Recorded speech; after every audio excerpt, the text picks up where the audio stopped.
This is Building 1301, the headquarters of SolarWinds Corporation in Austin, Texas.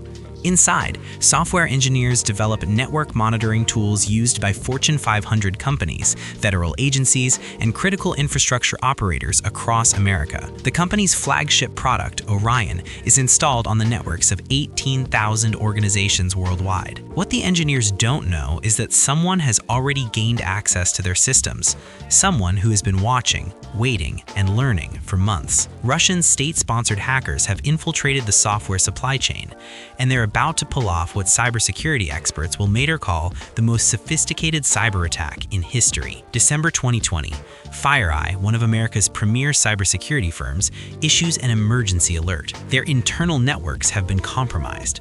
Hackers stole their red team tools, the very software they use to test client defenses. Within days of that announcement, investigators make a disturbing discovery. The breach didn't start at FireEye, it started at SolarWinds. And FireEye wasn't the only victim. The US Treasury Department, the Department of Homeland Security, the State Department, all compromised through the same attack vector. But here's what made this different from every other cyber attack. Of the 18,000 organizations that were exposed, the attackers only activated their malware on approximately 100 high-value targets. This wasn't a ransomware spray and pray operation. This was surgical, selective espionage. And the hackers had achieved something unprecedented. They convinced victims to install the malware themselves by disguising it as a legitimate software update. To understand how this happened, you need to understand how modern enterprise software works.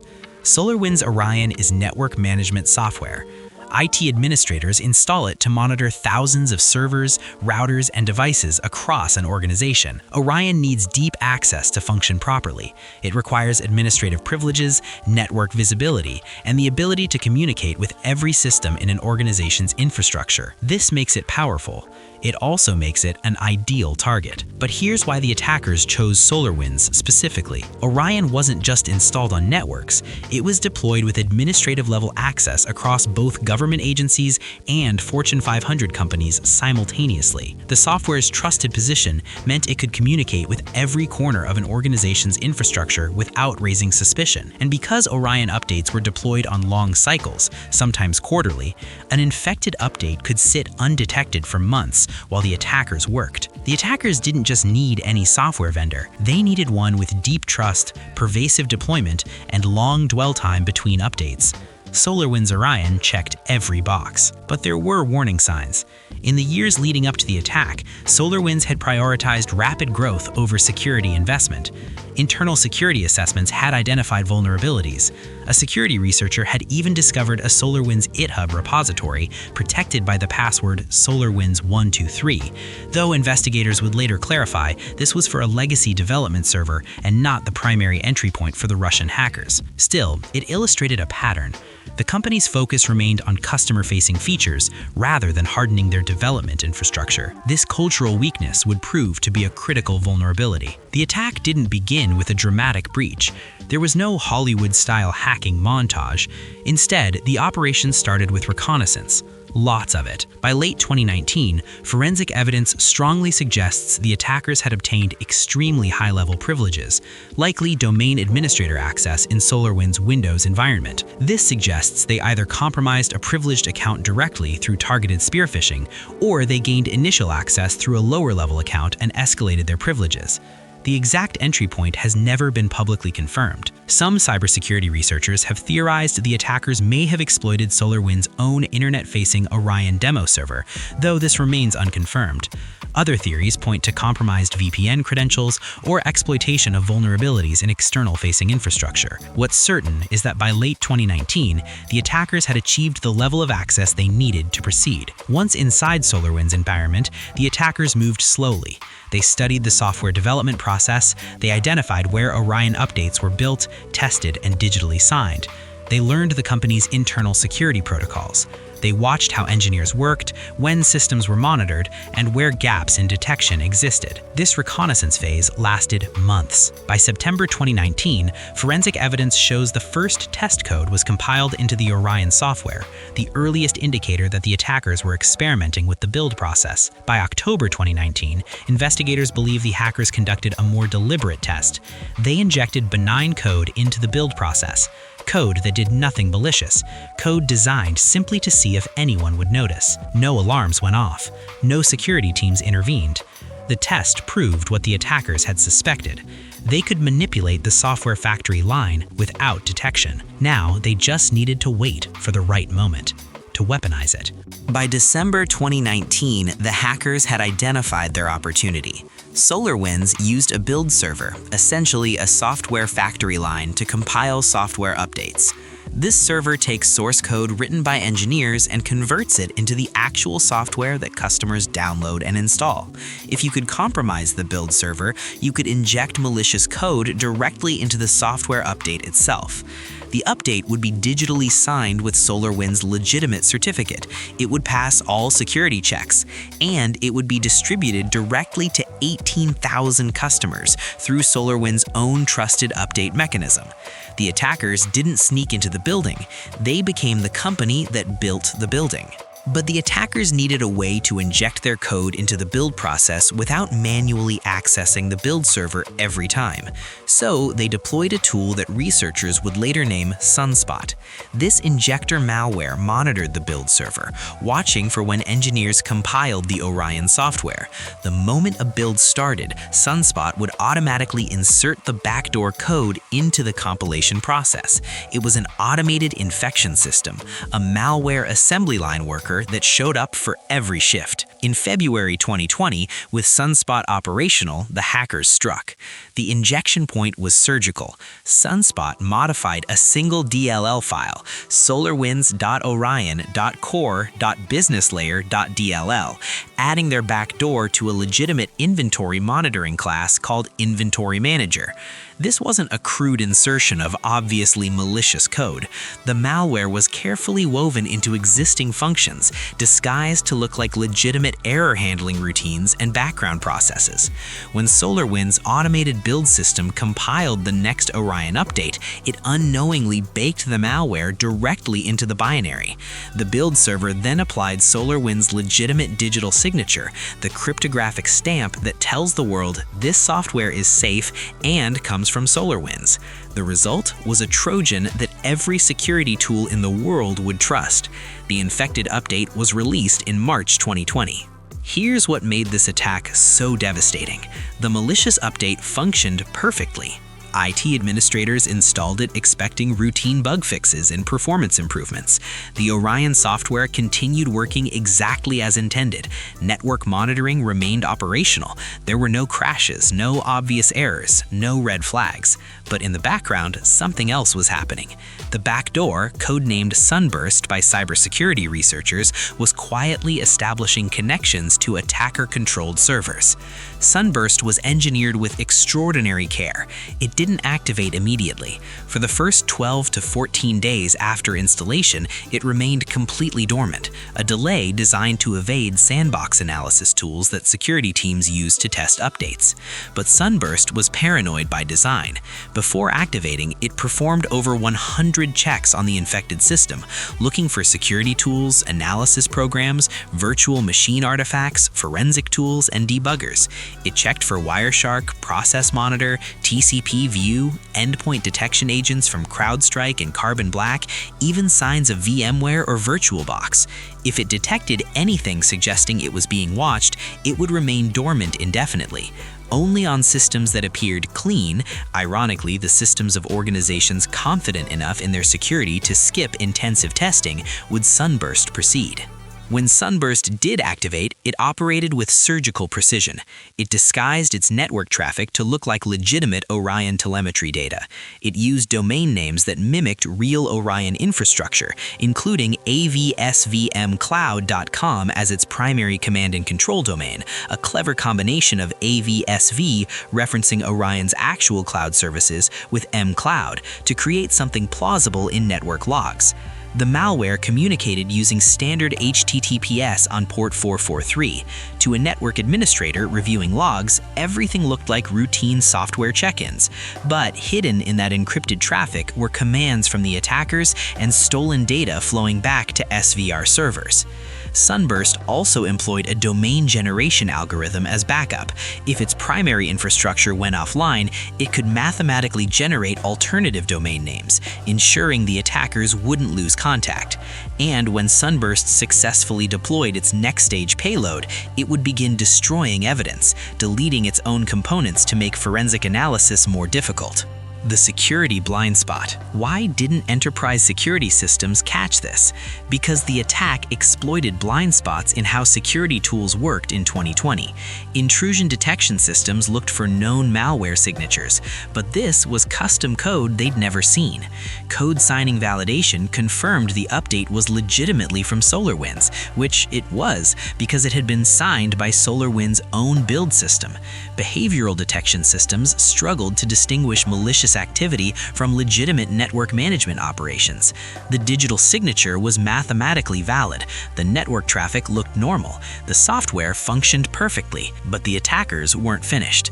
Sunburst was just the first stage, a breachhead. Once it established a foothold and identified potentially valuable targets, the attackers selectively deployed second-stage payloads. Of the 18,000 organizations that installed the infected update, the attackers chose fewer than 100 for deeper exploitation. Why such restraint? Because this was classic intelligence tradecraft. Fewer targets meant fewer anomalies. Every additional victim increased the risk of detection. The attackers weren't motivated by money. This wasn't ransomware demanding payment. They wanted intelligence value. Classified communications, diplomatic cables, research and development data, infrastructure access, and in espionage, staying hidden matters more than maximizing access. Burn one network and you lose everything. Stay patient, stay selective, and you can operate for years. For these high-value targets, Sunburst deployed additional malware. Sometimes it was Teardrop, a memory-only loader that existed entirely in RAM, making it invisible to traditional antivirus software. Other times, when persistence through system reboots was critical, the attackers used Raindrop, a disk-based loader that could survive restarts. Both served the same purpose, loading Cobalt Strike beacon into memory. Cobalt Strike is a legitimate penetration testing framework used by security professionals worldwide to simulate attacks and test defenses. By using Cobalt Strike, the attackers gained several advantages. Their post-exploitation activity looked identical to authorized red team exercises. Cobalt Strike provided lateral movement, credential theft, keylogging, screenshot capture, and data exfiltration capabilities. And because it's commercial software, its network patterns were already whitelisted by many security tools. The attackers were hiding in plain sight, using the same tools defenders used. But the attackers had one more technique that made their access nearly undetectable. They deployed what's known as golden SAML. SAML, Security Assertion Markup Language, is the technology enabling single sign-on across enterprise systems. When you log into your work computer and automatically access email, cloud storage, and internal applications without re-entering passwords, that's SAML at work. It relies on trusted authentication tokens that tell systems this user has already been verified. The SolarWinds hackers stole the cryptographic keys used to generate these SAML tokens. With those keys, they could forge authentication tokens for any user in the organization, including administrators. They didn't need to steal passwords or defeat multi-factor authentication. They bypassed the entire identity verification system. It was the digital equivalent of stealing the master key to a building's ID badge printer. They could create badges for anyone, print them on official equipment, and walk through any door. Security guards would wave them through because the badges were technically legitimate. This second stage access allowed the attackers to move laterally within victim networks, escalate privileges, and access sensitive systems. They could read emails, steal documents, monitor communications, and exfiltrate data, all without triggering alarms. In some cases, they used their foothold in one victim to pivot to another, compromise a government contractor, and you could access the federal agency they served, breach a managed service provider, and you could reach their downstream clients. SolarWinds wasn't just the end goal, it was a launchpad for an entire intelligence collection operation. The targeting was strategic. The attackers prioritized organizations with access to specific intelligence, foreign policy deliberations at the State Department, nuclear weapons programs at the Department of Energy, cybersecurity research at technology companies, network infrastructure at telecommunications providers. At Treasury, the attackers accessed email systems used for sensitive economic policy discussions and sanctions planning, including communications about sanctions targeting Russia itself. At the National Nuclear Security Administration, they potentially viewed systems related to America's nuclear stockpile. Microsoft was also compromised, though through post-exploitation activity rather than the initial supply chain infection. The attackers gained limited access to source code repositories for Azure, Intune, and Exchange. Microsoft confirmed no code was modified, but the breach gave attackers visibility into how these products work, knowledge valuable for future operations. Cisco, Intel, and dozens of other major technology firms confirmed exposure or ongoing investigations. Interestingly, one major potential victim avoided compromise almost by accident. The Department of Defense used SolarWinds Orion on some networks, but investigators confirmed they weren't breached. Why? Some DoD networks ran older Orion versions, predating the infected updates. Others had additional network segmentation and air gapping that prevented malware from communicating with command and control servers. It was a narrow escape, highlighting how close the attackers came to penetrating the Pentagon's most sensitive systems. For 9 months, the backdoor sat undetected. The attackers operated with extraordinary discipline. They used IP addresses from victim organizations' own geographic regions to avoid suspicion. They stole and reused legitimate credentials rather than creating obvious backdoor accounts. They moved laterally using approved tools already present: Windows Remote Desktop, PowerShell remoting, legitimate VPN connections. They initially avoided high-value systems, focusing on email and collaboration platforms where intelligence flows undetected. When they did access sensitive systems, they exfiltrated small amounts of data over extended periods to avoid data loss prevention alerts. The attack might have continued indefinitely if not for a single alert. On December 8, 2020, a FireEye employee received a notification a new device had been registered for multi-factor authentication on their account, but they hadn't added any new phone. This tiny discrepancy unraveled the entire operation. The employee reported the anomaly. FireEye's security team launched a forensic investigation and discovered someone had stolen their Red Team assessment tools, proprietary hacking tools worth millions. Within days, they traced the breach to a compromised SolarWinds Orion installation. They realized they were looking at something much larger than a single company breach. They alerted SolarWinds and federal authorities. SolarWinds issued an emergency security advisory on December 13, 2020. The advisory revealed that Orion platform versions 2019.4 through 2020.2.1, released between March and June 2020, had been compromised. They urged customers to update immediately or disconnect Orion systems. But for many organizations, it was already too late. The attackers had been inside for months, establishing persistent access mechanisms that would survive even after the malicious update was removed. The U.S. government response was swift. The Cybersecurity and Infrastructure Security Agency issued an emergency directive ED 2101, ordering all federal civilian agencies to disconnect affected SolarWinds products immediately. The National Security Agency launched Operation North Star to identify and evict the attackers from compromised networks. But this wasn't a simple cleanup operation. Organizations couldn't just uninstall Orion and declare victory. The hackers had spent months inside these networks. They'd stolen credentials, established independent backdoors, implanted additional malware, and gained intimate knowledge of network topology and security controls. For one incident responder at a federal agency, the scale of the challenge became clear during the first week of investigation. Every authentication event over 9 months had to be reviewed. Every lateral movement attempt, every data transfer. Millions of log entries, each one potentially hiding subtle signs of attacker activity. The team worked 18-hour days, sleeping in conference rooms, knowing that somewhere in those logs might be evidence of a backdoor that could allow the attackers to return. It wasn't just about finding the malware. It was about understanding everything the attackers had seen, touched, and stolen during their 9-month presence. Operation North Star involved this level of analysis across dozens of agencies.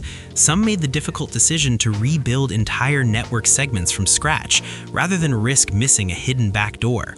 This meant migrating critical systems to completely new infrastructure, reissuing credentials for thousands of users, and implementing enhanced monitoring across their entire environment. The remediation effort lasted well into 2021, with some organizations spending 18 months or more on forensic analysis and system hardening. SolarWinds itself faced direct costs of $18 million in 2020 alone. Industry estimates put the total economic impact across all affected organizations between $90 and $100 billion. Meanwhile, cybersecurity researchers at Microsoft and partner organizations discovered a way to neutralize the threat. As they analyzed Sunburst's command and control infrastructure, they found that the malware checked specific subdomains of avsvmcloud.com before executing its payload. By registering and sinkholing that particular subdomain, researchers effectively disabled the malware globally, preventing it from receiving further commands and stopping its execution across thousands of infected systems. But this wasn't a cure. The sinkhole made the malware blind. It could no longer call home for instructions, but it didn't remove the malware from infected systems. Organizations still had to conduct full forensic investigations to identify what the attackers had accessed, what credentials they'd stolen, and what persistent backdoors they'd established. The kill switch was a tourniquet, not surgery. It stopped the bleeding, but the wound remained. By January 2021, cybersecurity firms had attributed the attack to APT-29, also known as Cozy Bear, a hacking group linked to Russia's Foreign Intelligence Service, the SVR. This wasn't APT-29's first operation. The group was previously linked to breaches of the Democratic National Committee in 2016, the Norwegian Parliament in 2020, and numerous other high-profile intrusions. But the SolarWinds campaign represented an evolution in their tactics. This wasn't opportunistic hacking. It was a meticulously planned intelligence operation. Consider subscribing to our channel and liking this video. What's your theory on how the attackers initially breached SolarWinds? Comment below. The geopolitical implications were significant. The attack gave Russian intelligence potential access to classified government communications, diplomatic cables, defense contractor intellectual property, and critical infrastructure control systems. President Biden imposed sanctions on Russian entities and expelled Russian diplomats in response, fundamentally altering US-Russia cybersecurity relations. For SolarWinds, the fallout was severe. Stock prices plummeted. Customers filed lawsuits. The SEC investigated whether the company had adequately disclosed cybersecurity risks. Congressional hearings grilled executives about security practices. Internal emails revealed the company had ignored warnings from security researchers. The company paid tens of millions of dollars in remediation costs, legal settlements, and cybersecurity investments. But the attack's impact extended far beyond SolarWinds. The breach forced a fundamental rethinking of supply chain security across the tech industry. For years, cybersecurity focused on perimeter defenses, firewalls, intrusion detection, endpoint protection. The SolarWinds attack demonstrated those defenses were irrelevant if attackers compromised the software supply chain itself. Before SolarWinds, supply chain attacks at this scale were theoretical. After SolarWinds, they became assumed. The US government responded with Executive Order 14028 in May 2021, mandating federal contractors provide, quote, software bills of materials, digital ingredient lists showing every component in their products. Companies began implementing zero-trust architectures that assumed every network connection could be hostile. They deployed runtime application protection, monitoring software behavior for anomalies. The industry adopted frameworks like SLSA, creating verifiable audit trails tracking exactly how software was built, by whom, and under what conditions. This wasn't just a cybersecurity incident. It was a watershed moment that fundamentally changed how organizations think about software trust. The distinction between before SolarWinds and after SolarWinds became as significant in cybersecurity as before 9/11 and after 9/11 was for physical security. As of 2026, the investigation continues. Cybersecurity researchers are still discovering new details. In 2023, Microsoft disclosed that APT-29 had pivoted to targeting cloud infrastructure, exploiting authentication system weaknesses. In 2024, reports emerged of attempted similar supply chain attacks against other vendors, though none achieved SolarWinds scale. The lesson was clear. This wasn't an isolated incident. It was a proof of concept. The SolarWinds breach succeeded because it exploited something more fundamental than software vulnerabilities. It exploited trust at a systemic level. When you install a software update from a trusted vendor, you're not just trusting that vendor's security, you're trusting their entire development process, infrastructure, employees, and every piece of software they rely on to build their product. Security researchers estimate the average enterprise software product depends on over 200 third-party components. Each represents a potential entry point. The attackers didn't need zero-day exploits. They needed patience, planning, and understanding of how modern software development works. They turned the software update process, something designed to improve security, into a weapon. And they operated undetected inside some of the most secure networks in the world for 9 months. This wasn't like ransomware attacks that lock files and demand payment. Those are loud, obvious, destructive. The SolarWinds operation was silent, surgical, strategic. Where ransomware operators burn their access for immediate profit, intelligence operatives preserve it for long-term collection. The contrast reveals what made SolarWinds uniquely dangerous.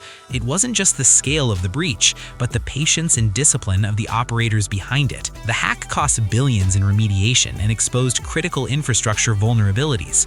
But its most lasting impact may be psychological. Every software update now carries a question mark. Every vendor relationship requires scrutiny. Every supply chain represents a potential attack vector. The SolarWinds attack didn't just compromise 18,000 organizations. It compromised the foundational assumption that legitimate software from trusted vendors is safe. And in a world where everything runs on software, that may be the most dangerous breach of all.